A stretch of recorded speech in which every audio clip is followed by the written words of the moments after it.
vez estamos aqui através do canal EBD em Ação para mais um vídeo aula. É a segunda lição desse quarto trimestre que estamos estudando com o tema Até os confins da terra, pregando o Evangelho a todos os povos até a volta de Cristo. E hoje, a lição do número 2 está datada do dia 8 de outubro de 2023. O título: Missões Transculturais, a sua origem na natureza de Deus. O textual está em Gênesis 17:4.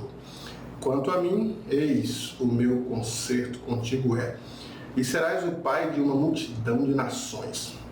A verdade prática: o amor de Deus é a verdadeira motivação do crente para realizar a obra missionária. E comigo para tratar desta segunda lição, como sempre aqui o nosso parceiro e amigo evangelista Irmão Esca. Pastor Irmão Esca.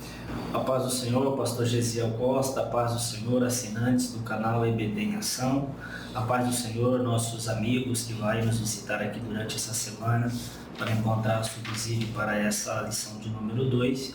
Que Deus em Cristo abençoe a todos e que possamos ter uma aula produtiva nesse dia. Bom, essa lição ela começa dizendo da questão da missão, da palavra transcultural, que traz a ideia de um missionário que transpõe as barreiras da cultura. Alguém que vai para outra cultura, sai da sua cultura, por exemplo, cultura brasileira, para a cultura japonesa, cultura boliviana, cultura, outra cultura, né? E alcançar a todos os povos, porque a ideia de Deus é ir por todo mundo. Então a gente tem essa ideia de alcançar a todos os povos. E ele diz assim que a princípio, lá no Antigo Testamento, Deus mandou que Abraão saísse da sua terra, da sua parentela, e foi para uma outra cultura, para uma outra terra. E ali ele, como exemplo, talvez não pregando, mas como exemplo de vida e de fidelidade a Deus, ele foi uma bênção, porque a promessa é essa: e serás uma bênção para todas as famílias da terra, né? Uhum. Exato, e aqui a gente já percebe a própria natureza divina, né? Visto que todos os seres humanos são criaturas de Deus, por assim dizer, logo o alcance dele é a todos, né? Para que todos tenham essa oportunidade, independente da cultura e da região geográfica em que habite. O comentarista da lição, inclusive, vai falar sobre Abraão, que recebe de Deus uma ordem, né? Sai da tua terra e da tua parentela e vai para uma terra que eu te mostrarei, indicando que ali, claro, como a gente vai ver, haveria um povo do qual ele escolheria para que fosse uma nação peculiar, a fim de que o seu nome fosse visto e conhecido através dessa nação, mas para que pudesse então representar um modelo de Deus, a fim de que outras nações pudessem entender isso. Então a gente já percebe essa natureza divina aí a partir desse ponto que é o próprio livro do Gênesis. Quer dizer assim que Deus ele é o próprio missionário, né? Se ele a natureza de Deus, ele chama as pessoas, ele dá uma ordem para que vá, quer dizer que ele é o próprio missionário. A mesma ordem que ele deu para Abraão, né? Sai da tua terra, uma ordem, sai, vai, né? Uma ordem, um imperativo. Então ele dá essa ordem, dizendo: e em ti serão benditas todas as famílias da terra. O objetivo de Deus aqui é que Abraão, servindo a Deus com seu modelo de fidelidade, a sua devoção, ele pudesse ser uma bênção espiritual para todas as famílias da terra. Exato. Quer dizer, porque chegou nos brasileiros a bênção da fé salvível que ele tinha. Os japoneses hoje se creem em Jesus Cristo é pela mesma fé de Abraão. Então, de fato, é uma bênção espiritual para todas as nações. Então, Deus é um Deus que ele tem uma natureza missionária, podemos dizer assim. Perfeito, de fato. E na própria fala de Deus para Abraão, a gente já percebe que essa bênção ela não ficaria circunscrita apenas a Israel. Serão benditas não só as famílias de Israel, mas todas as famílias. Todas as famílias, né? Exato. E Paulo depois vai tratar de uma teologia um pouco mais apurada, um pouco mais fina, né, por assim dizer, quando ele diz que os que são da fé são filhos de Abraão. E ele está falando isso exatamente para uma nação gentílica, né, ou crentes gentílicos, que haviam aceitado a fé em Jesus. E quando os judaizantes vão lá, querendo dizer que eles tinham que se circuncidar para fazer parte, né, dessa família de Deus, Paulo diz não. os que são da fé são filhos de Abraão. E percebam que ele está colocando Abraão como esse modelo de fé, como muito bem o Senhor apontou, e dizendo que, independente da nação em que esteja, se crê como Abraão creu, isso nos é imputado como justiça e, portanto, nós podemos também fazer parte dessa família de Deus. Então, nós podemos perceber que a partir de uma família, Deus providenciou a salvação para o mundo inteiro, porque a família de Abraão gerou filhos, filhas, tribos e mais tribos, e uma nação. E essa nação dela veio o Salvador, e o Salvador veio para salvar a todos. Então, providenciou salvação para o mundo inteiro. Então, como nós observamos aqui no ponto 2, a missão como atividade de Deus no mundo, a missão dele de Deus no mundo, é preciso ter uma revelação especial que o próprio Deus fez da sua palavra. Ele se revela através da natureza, se revela através da sua palavra para o ser humano que é limitado, que é pecador. Então ele pega Abraão, trocou o nome de Abrão, que era pai das alturas, para Abraão, pai de uma multidão, no sentido assim, dele ser o pai da fé, o primeiro que foi chamado para uma missão específica, que era abençoar as famílias da terra. Então a gente percebe aqui que o maior protagonista das atividades missionárias é o próprio Deus. Ele age no mundo pela sua graça, a fim de reconciliá-lo consigo mesmo, através da graça, vamos dizer assim, graça preveniente, abrindo a mente das pessoas, abrindo o entendimento, fazendo com que, não que o homem busque a ele, mas ele busque o homem e abre a mente, faça o homem entender o seu processo de salvação, de amor, todo o seu plano, O Senhor foi muito feliz em dizer que o grande protagonista dessa história toda não é Abraão, é o próprio Deus. Então, isso demonstra a sua natureza missionária e o seu amor que está ao alcance de todos, de todas as pessoas em todas as nações.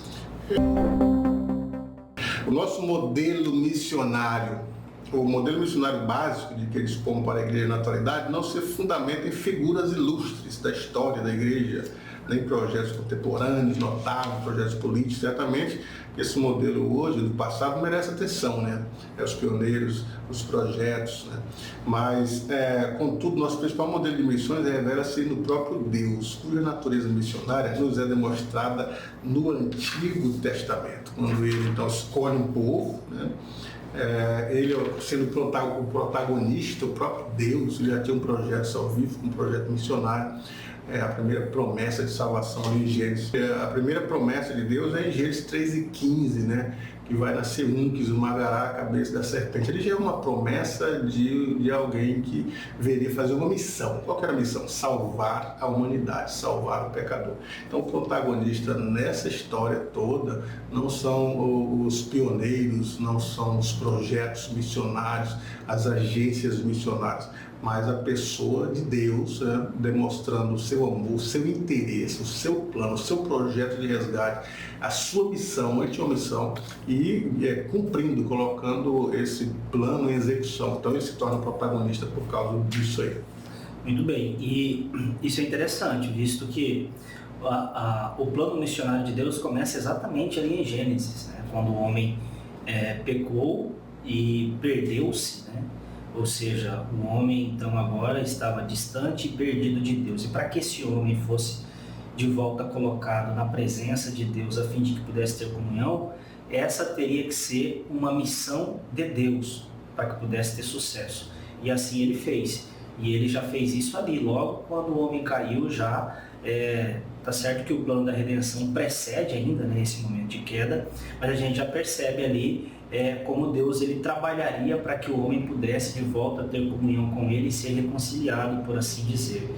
Então, de fato, o grande protagonista das missões é Deus, porque missões nada mais é do que alcançar pessoas, e quem nos alcança para o Evangelho, para a verdade, é o próprio Deus. O segundo tópico da nossa lição, o amor de Deus, o princípio fundamental da história da redenção. Então aqui fala do amor de Deus e já começa mostrando assim, a Bíblia mostra que Deus é amor. No Antigo Testamento vemos Deus se relacionando com o homem, com Adão, todos os dias, pela viração do dia, Deus veio conversar com Adão. Também contemplamos esse amor na escolha de Israel, escolher de Israel, não porque Israel é especial, e fosse melhor do que as demais nações, mas ele tinha um plano, através de um povo redimido, justificado, salvar os demais. Assim como ele amou Israel, ele ama as demais nações a ponto de salvá-lo, trazer Israel como princípio, uma escolha, como um redentor. Então a gente vê esse amor de Deus mostrado na escolha em Israel, relacionamento com o povo, né? Renovação das alianças, mostrando a sua benignidade, as suas misericórdias que são reveladas ao povo, ele tem misericórdia, estabelecendo perdão. No Antigo Testamento a gente vê o amor de Deus descrito ali. No Novo Testamento, esse amor de Deus a todas as criaturas é também afirmado, é ampliado. O próprio João diz: Deus amou o mundo a ponto de enviar seu Filho, seu único. Então aqui já está o amor de Deus encarnado, o amor de Deus revelado, né? Então o Altíssimo é revelado como amoroso, pois ele mesmo é o amor, ele se fez carne, próprio Deus. Então, portanto, o amor é a base de todo um projeto revelado pela palavra de Deus, que é o resgate, que é a missão, a obra missionária, não é assim que você vê também? Claro, e quando a gente vê aqui esse ponto falando acerca do amor de Deus, e aí, embora a gente esteja especificando o amor de Deus para com a nação de Israel, só que o objetivo de Deus não era só a nação de Israel, visto que Israel seria então um povo peculiar, o que significa dizer que ela seria uma nação exemplar, e o propósito de Deus então era que através de Israel o seu nome fosse conhecido de todas as nações. Para que o homem possa conhecer a Deus, Deus precisa decidir se revelar a ele. E ele escolheu então a nação de Israel para ser esse modelo de revelação de Deus, a fim de que as nações pudessem ver o que Deus é para Israel e faz com Israel, e entender então que o Deus de Israel era o Deus Todo-Poderoso. Então, mesmo que ele tenha escolhido Israel para com isso, Deus tinha o propósito de alcançar a todos, mostrando então o seu poder através desta nação. Muito bom. E ainda nesse segundo tópico, falando do amor de Deus, a gente vê a redenção no Antigo Testamento. Aí aqui o autor fala do significado da palavra redenção, que era livrar o escravo com base no pagamento de um preço redentor, né? O escravo, ele é objeto de propriedade de alguém, o indivíduo comprou, ele tinha o direito inclusive de matá-lo quando o escravo fizesse alguma coisa, algum crime ou algo contra o seu próprio patrão, ou quando estivesse já velho dando sua despesa, ele tinha um direito de matá-lo. Mas o que é o resgate? É alguém que vai lá e compra um escravo e tira da mão do seu dono. Sim. E até pode dar liberdade ou ficar com ele, né? Uhum. Então é a base disso aqui, é a compra. Então esse conceito básico na visão bíblica de libertar escravo, recuperação de um campo, alguém tinha no livro de Levítico que depois de 50 anos, o indivíduo que havia vendido uma terra 50 anos depois, ele poderia resgatar ela. Resgatava aquela terra, resgate de um macho primogênito. Então o resgate ele era uma compra para voltar a ser o primeiro dono. Então o nosso primeiro dono foi Deus, porque primeiro ele nos criou, e segundo porque nos comprou. E o preço desse resgate, porque houve um preço, mas alguém diz assim: a salvação é de graça. Não falta uma palavra aí. A salvação é pela graça. Pela graça. Porque Paulo diz assim: pela graça sois salvos. Mas não foi de graça. Mas não foi de graça. Custou caro. Custou caro. O salmista, não lembro qual é o versículo, mas o salmista diz assim: o valor da sua alma é caríssimo. Salmos 42:7. Salmo 42:7. E outro versículo da Bíblia, Pedro dizendo assim: que não foste com prata ou com ouro, que foste resgatados. Tem tradução que fala que foste comprados. Exato.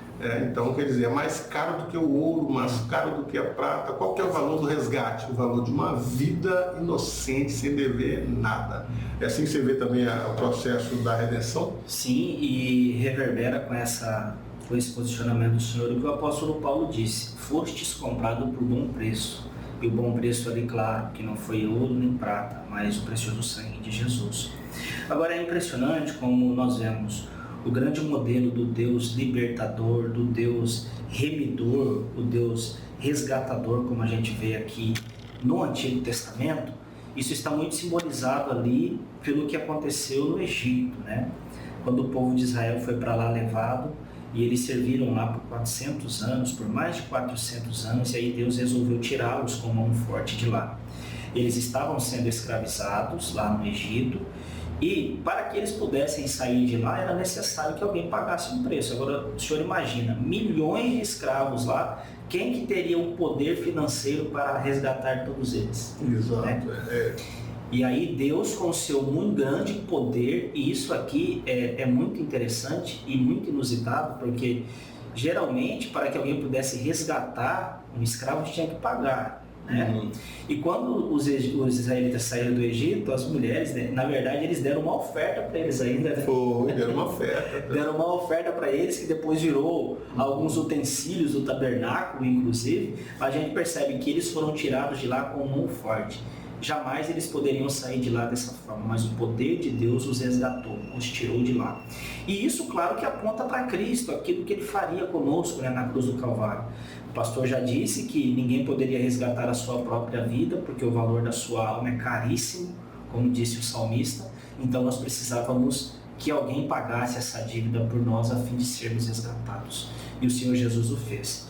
E eu estava até vendo, pastor, tem um livro que saiu por agora da editora Santorini, chamado Tetelestai.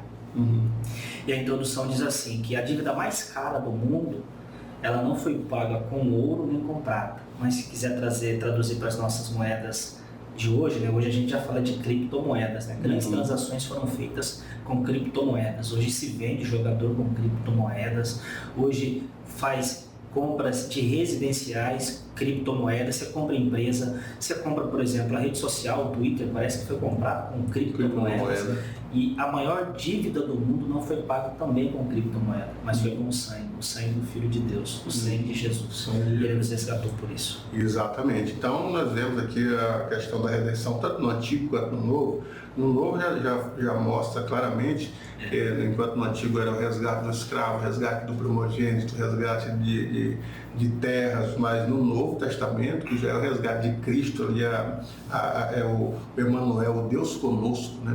Ele já veio encarnado para propor esse resgate. E nós vemos o resgate do espírito do homem, que estava sob o poder do inimigo, né? Porque o espírito também peca, e o inimigo levou o espírito à incredulidade, ao distanciamento de Deus, à dureza de coração, então adoração a outros deuses. Então o resgate do espírito é trazer o espírito novamente para adorar o Deus verdadeiro, o Deus criador, ter fé nele, inclusive a fé salvífica. Depois o resgate da alma, que é o sentimento, o ódio, o sentido de desamparo. Às vezes as pessoas perguntam: onde está Deus? Porque não faz nada. Então são questões da alma que precisam ser curadas, resgatadas, trazer uma alma limpa, uma alma sem ódio, sem amargura, limpa de todo sentimento. E nós estamos nesse processo ainda, né, da santificação dessa alma, resgatada, porque já pertencemos a Deus. Mas agora é um processo de santificação que vai ao longo do tempo. E ele diz assim: o plano da redenção do pecador é o glorioso anúncio da obra missionária que está fundada no amor de Deus. Ele fala que ainda virá a transformação do corpo. O corpo ainda não foi transformado, apesar do nosso corpo ser santo, mas ele também vai receber essa redenção, resgate. Então, aí cumprir-se-á quando Paulo diz assim: quando isso que é se revestido da incorruptibilidade, isso que é mortal, né, ser revestido da imortalidade, então cumprir-se a promessa que está escrito: tragada foi a morte na vitória. Onde está o pecado? Então nós estamos livres do pecado, livres da morte, e agora resgatados 100%, corpo, alma e espírito, na transformação do corpo, segundo as perspectivas aqui do Novo Testamento que o autor apresenta.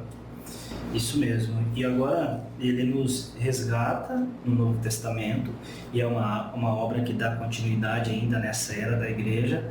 Ele nos resgata de um Senhor que era muito mais poderoso do que o faraó do Egito, do que os Césares de Roma, do poder do pecado, né? O pecado, ele é um Senhor, e Jesus então veio nos resgatar dessa condenação do pecado, para onde o pecado nos levaria.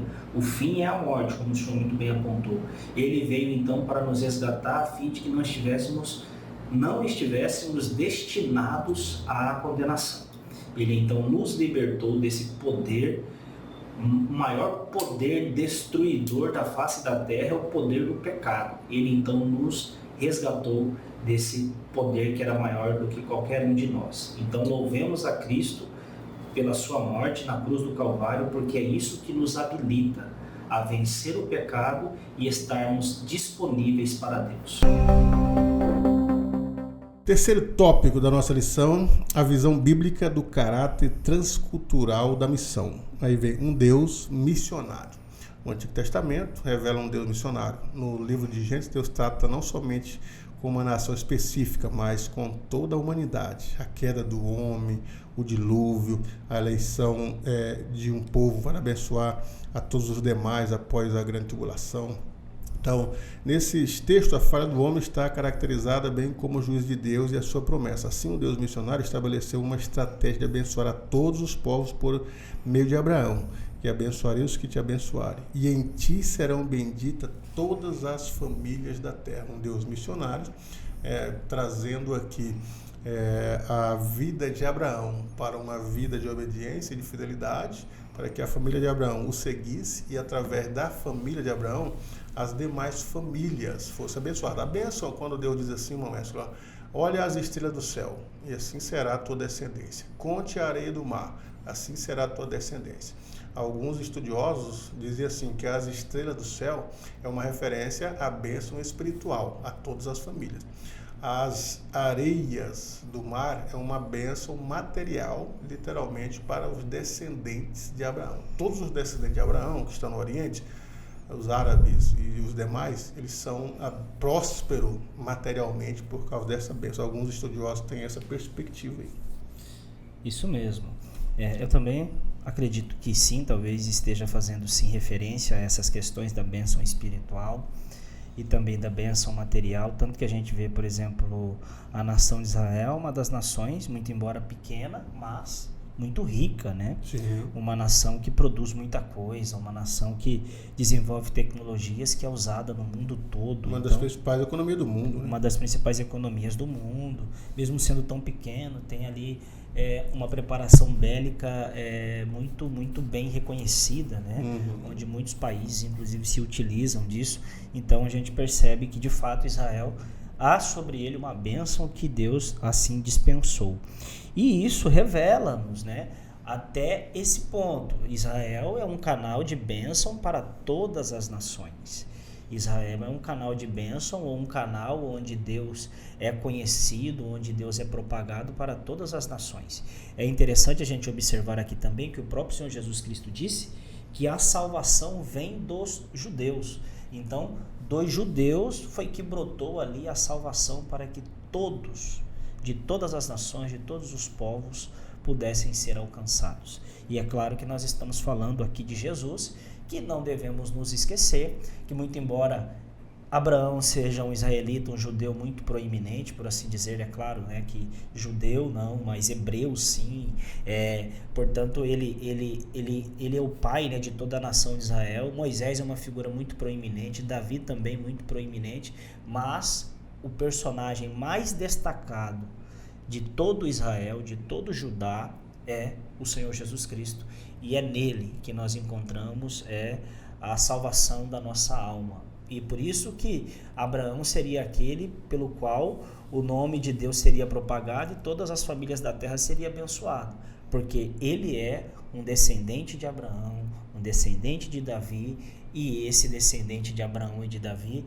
hoje está disponível para todas as nações, para que aquele que nele crê não pereça, mas tenha a vida eterna. Muito bom. E a escolha de Israel, o segundo ponto aqui desse terceiro tópico, a escolha de Israel e sua missão. Deus escolheu Israel para ser modelo para as demais nações olharem a perspectiva de fidelidade, de compromisso, as alianças, as dispensações que Israel teve, as promessas, as leis em si, que era para eles serem obedientes, servir somente a Deus, com a sua fidelidade, com o seu amor, a sua devoção, e ser um modelo para as demais nações. Então, as demais nações deveriam seguir, a partir de Israel, essa perspectiva de servidão a Deus, serviço a Deus. Mas Israel, em algum momento, ele falhou. Em vez de ele influenciar as próprias nações à sua volta para um Deus verdadeiro e justo, eles foram influenciados por nações pagãs, e em vez de levar as demais nações a adorar o verdadeiro Deus, eles que foram adorar o Deus das demais nações. Mas então, com isso veio a punição. A lei já dizia, se eles permanecessem fiéis, servindo só a Deus, praticando a justiça, o amor, a fidelidade a Deus, então eles seriam abençoados, seriam metidos nas suas próprias terras, estariam em paz, teriam a chuva, teriam uma plantação, o gado, todos eles bem cuidados. Agora, a partir do momento que eles desobedecessem às leis, eles seriam levados cativos, perderiam as terras, seriam escravos, não teriam riqueza, não teriam a bênção financeira. E nós observamos que a primeira vez que Israel foi levado em cativo, em 2 Reis 17, foi pelo rei da Assíria. O reino assírio levou eles em cativeiro pela desobediência que eles haviam feito promessa de não desobedecer. E posteriormente também o reino de Judá, né, foi levado para a Babilônia em 605, já era o rei Jeoiaquim. 2 Reis 25 e também 2 Crônica 36 conta a história da segunda leva, que era Judá para o cativeiro. Então, quebrando aí um pacto que eles haviam feito de fidelidade, trazer as nações, e eles, em vez de influenciar as nações, foram influenciados por ela e tiveram que pagar isso, porque era a lei divina para Israel. Isso. Israel, então, ele é esse modelo de Deus, deveria ser. E é impressionante como que Israel tinha aquilo que todas as nações procuravam, e iria ter isso em plenitude, claro, com Cristo Jesus. Por exemplo, a Bíblia diz que Jesus, ele é o desejado das nações, né? Uhum. Tudo aquilo que as nações desejaram e ainda desejam, eles encontram em Cristo. E Israel era a que estava mais próxima desse alcance, visto que mesmo Cristo não tendo se manifestado, mas já havia a oportunidade de ter uma comunhão muito intrínseca com Deus. E mesmo assim eles abandonaram, Jeremias inclusive vai dizer, né, abandonaram eu que sou um manancial de águas vivas, né, e foram atrás de cisternas rotas. Ou seja, Israel enamorou-se com os deuses das outras nações e profanou e prostituiu. Deus, ele chega, pastor, a se colocar para Israel, e alguns profetas vão deixar isso muito claro. Ele se sentia como um marido traído. Um marido traído. Porque o marido fiel, que fornecia todo o necessário para a sua esposa, e mesmo assim essa esposa foi atrás de outros homens, de outras pessoas, para que pudesse satisfazer nela aquilo que só Deus poderia fazer. E ele se coloca como um Deus traído, como alguém que foi traído por Israel.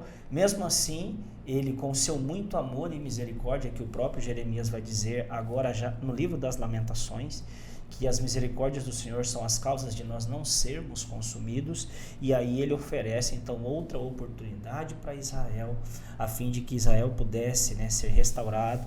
E ainda assim acontecerá, como por exemplo expôs a nossa teologia, que diz que haverá uma restauração para Israel. Existe um propósito de Deus para a igreja, que agora é já a igreja, e um propósito para Israel, que vai ser concretizado. Então Deus ainda cumprirá as suas promessas, tanto a igreja como a Israel, demonstrando aí o seu amor e o seu alcance também a todas as nações. Então nós observamos aqui no terceiro e último ponto do terceiro tópico a escolha da igreja agora, porque Deus havia escolhido Israel. Nós percebemos que Israel fracassou. Israel e o livro de Juízes conta os fracassos. O livro do Juízes ali é um período de 450 anos de Israel, outrora firmes com Deus, outrora fracassado. Então eles vão para o cativeiro, voltam de cativeiro. É o Moabita, e é os filisteus, é os jebuseus. Então vão e voltam nesse período de 400 anos. Israel fracassou. No Antigo Testamento, Deus escolhe a igreja para cumprir essa missão de evangelização.